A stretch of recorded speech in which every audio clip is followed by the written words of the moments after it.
thank you. Bobby, next up is the from Asghar Afsari, the owner of the 64 Mercedes-Benz 230 SL. Yeah, I would say this Mercedes, more than any other, established the Mercedes reputation in the United States. Because even, look how old this car is. And it's still, it's classically elegant. Look at the quality of the interior and the good use of materials. Everything looks authentic. Carpet looks expensive, leather looks expensive.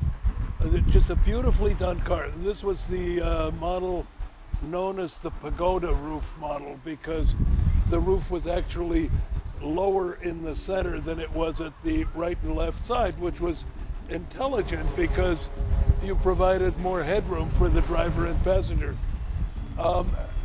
These are the authentic Mercedes-Benz period wheels. Be ashamed to put anything else on. So this is a very authentic, beautifully restored car. And remember my comments about the Matador of the wheels being too far inboard. Well, Mercedes did not have that problem. You know, the wheels are out at the corner of the car, which gives it that stable, beefy appearance. Great car, great car. Well, let's learn a little bit more about it and get a closer look with Eric Gorgeous. Eric, over to you. Yeah. How you doing? I'm good. How about you, Eric? I'm well. I'm well. Thanks for coming out, guys. Thank you. So what did you bring us? Well, I brought you a 1964 230 SL. Very nice. First Mercedes of the evening. First Mercedes of the evening, yes. And this car really performs very well. Yeah. Safe car to drive.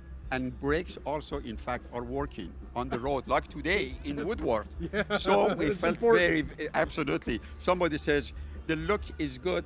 If the brake works, then you're talking about the real car. There you so go. There you are. Right. How long have you had it? I purchased this one in 1989. Wow. Right. You've had it for a while, For man. quite a while. Yeah. But it's interesting that the year of the 64 was the year I graduated from my school. Really? So here comes, in 89, I decided maybe I deserve a little of a trophy to show where I finished my work. Good for or you. how long ago it was. Good for you. And then I sent it to a shop, and it took them about a couple of years to redo it. Okay.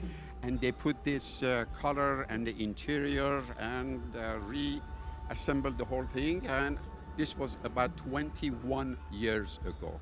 Really? 21 Really. years ago? 21 It looks years. beautiful. It looks good. Great So, shape. Yeah, I believe the person who did it was really a good craftsman. I believe so, Yeah, too. Yeah, yeah. Do you drive it often?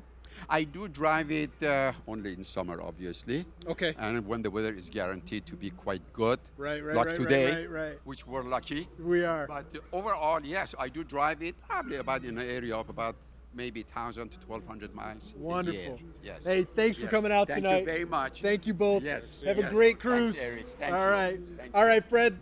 Let's see what's going on, man. All right, Eric, thank you. That was the 1964 Mercedes-Benz 230 SL. What's striking to me about that car is that it looks so similar to the cars that they produce from Mercedes decade after decade. Well, they did that deliberately because rather than making discontinuous jumps in design language, you'll find that all of the European prestige makes, BMW included, pursue a very cautious evolutionary approach, and they're very careful never to lose the front end identity. Yeah. That no matter what style they use, but that front end identity is like sacred. But you look at, for instance, Lincoln. Over the last 15 years, Lincoln is all over the map. I mean, in the last 10 years, Lincoln has had 5 different front ends.